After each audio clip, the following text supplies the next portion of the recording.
And, there's museums now in Roswell. There's internet sites that are dedicated to the crash of 1947. And so you can see from the cover-up from then, the government's hands are basically tied. But should they have stayed tied that long? During the early years, the United States Air Force and the Central Intelligence Agency exercised complete control over the alien cover-up.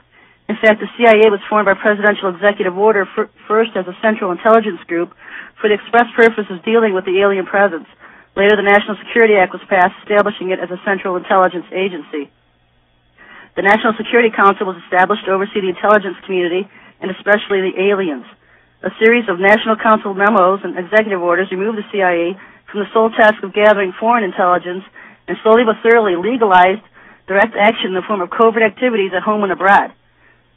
So I don't know if you're catching this, but the CIA has never been solely a foreign spy agency. From the outset, as soon as they were created, they came back right later with resolutions that said, hey, your main job is to deal with this alien problem. And those in the UFO community know exactly what they're dealing with when they're being targeted and assassinated for bringing this kind of information out.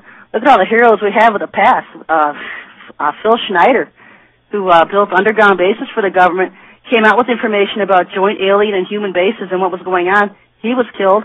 William Cooper, whose information I'm going through right now and reading is Covenant with Death, he was killed in a standoff just 2 years ago with local sheriff's deputies. Paul Benowitz was a physicist. We've got Bob Lazar out of Nevada. We've had a lot of people coming forth. Thomas Costello, who was a security-based technician for Dulce Base, and we're going to be going into Dulce, maybe not tonight, but definitely in the future. One of the biggest joint alien-human bases there is on our own soil. No one's heard from him since 1991. And anybody knows that, when you're involved with UFOs, the government sets up these organizations and these magazines where they want you to submit your video. They want you to submit your story so that they can get your video and get control of everything that you have so they can sabotage it and send it back and say, hey, look at it again. It looks like a weather balloon.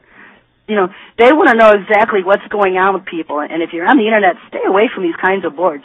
Stay away from mind control boards. Stay away from UFO phenomenon boards because they're hounded with government agencies that want to know exactly how much you know so that they can target you and keep you under surveillance or watch you.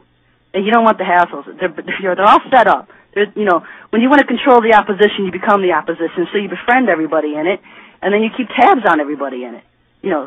America isn't based on free speech, and you're going to see that pretty soon enough. What's happened to that? President Truman created the super-secret National Security Agency by secret executive order on November 4th, 1952. Its primary purpose was to decipher the alien communications language and establish a dialogue with the extraterrestrials. The most urgent task was a continuation of the earlier effort. The secondary purpose of the NSA was to monitor all communications and emissions from any and all electronic devices worldwide for the purpose of gathering intelligence, both human and alien, and to contain the secret of the alien presence.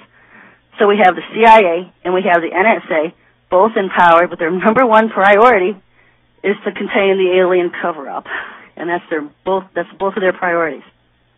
The NSA also maintains communications with the Luna base on the moon and other secret space bases and stations.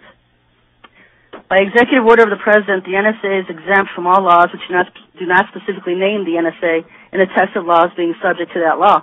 In other words, if there's any kind of a law passed, if the NSA is specifically mentioned in that law, they don't have to abide by it. That means that if the agency is not spelled out in the text, they don't have to abide by it. The NSA now performs many other duties and, in fact, is the premier agency within the intelligence network. Today, the NSA receives approximately 75% of the monies allotted to the intelligence community.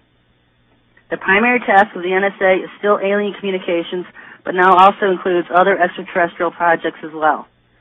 So here we've got the huge bureaucratic government of the United States in official denial that aliens exist, yet both of our biggest intelligence agencies, their number one priority is aliens. Plans were formulated to defend the Earth in the case of invasion back in the early years. Great difficulty was encountered in maintaining international secrecy. It was decided then that an outside group was necessary to coordinate and control international efforts to hide the secret from the normal scrutiny of governments by the press. The result was the formation of a secret ruling body which became known as the Bilderberger Group. The group was formed and met for the first time in 1952. They were named after their first publicly known meeting place, the Bilderberg Hotel. That public meeting place took place in 1954. They were nicknamed the Bilderbergers. The headquarters of this group was in Geneva, Switzerland. The Bilderbergers evolved into a secret world government that now controls everything. And you'll know that the Bilderbergers now as the Illuminati. It's the New World Order. It was forming back then. In 1953, President Eisenhower was elected president. During his first year in office, at least 10 more crash discs were recovered, along with 26 dead and 4 live aliens. Of the 10, 4 were found in Arizona, 2 in Texas, 1 in New Mexico, 1 in Louisiana, 1 in Montana, and 1 in South Africa. There were hundreds of sightings. Instead of going to Congress about the alien problem, Eisenhower met with Nelson Rockefeller, a fellow buddy, on the Council of Foreign Relations to begin a cover-up. Eisenhower and Rockefeller began planning the secret structure of the Alien Task Supervision Force, which became a reality within 1 year from their meeting date, and MJ-12 was born. MJ-12 was Majestic 12. They changed their name every year, but that's only so they can hide better. The original name was Majestic 12, and that's what I'm going to refer to it as. They were the ones who formulated the agreement that was signed with the aliens. In 1953, astronomers discovered large objects in space which were tracks moving toward the Earth. It was first believed that they were asteroids. Later evidence proved that the objects would only be spaceships. Project Sigma intercepted alien radio communications. When the objects reached the Earth, they took up very high orbits around the equator. There were several huge ships, and their actual intent was unknown. Project Sigma and a new Project Plato, through radio communications using the computer binary language, were able to arrange a landing that resulted in face-to-face contact with alien beings from other planets. The landing took place in the desert. The movie Close Encounters of the Third Kind is a fictionalized version of the actual event. Project Plato was tasked with establishing diplomatic relations with this race of space aliens. A hostage was left with us as a pledge that they would return and formalize a treaty. In the meantime, a race of humanoids, Nordic blondes, landed at Homestead Air Force Base in Florida and successfully communicated with the U.S. government. This group warned us against the race orbiting the equator and offered to help us with our spiritual development. They demanded that we dismantle and destroy our nuclear weapons as the major condition. They refused to exchange technology, citing that we were spiritually unable to handle the technology we already possessed. These overtures were rejected by our governments on the grounds it would be foolish to disarm in the face of such an uncertain future. A third landing at Muroc, now Edwards Air Force Edwards Air Force Base, took place in 1954. The base was closed for 3 days. No one was allowed to enter or leave during that time. The historical event had been planned in advance. Details of a treaty had been agreed upon. Eisenhower agreed to be in Palm Springs on vacation. On the appointed day, the president was spirited to the base.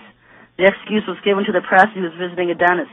Witnesses to the event stated that 3 UFOs flew over the base and then landed. These 3 aircraft were apparently from the orbiting gray craft that the humanoids warned their government about. This meeting apparently resulted in one of the major U.S. government gray treaties. President Eisenhower met with the aliens on February 20th, 1954, and this formal treaty between the alien nation and the United States of America was signed. We then received our first alien ambassador from outer space. He was the hostage that had been left at the first landing in the desert. His name was His Omnipotent Highness Krill, pronounced Krill. In the American tradition of disdain for royal titles, he was secretly called Original Hostage Krill. Shortly after this meeting, President Eisenhower suffered a heart attack. And there's some that question then, was it a judgment of God for doing so?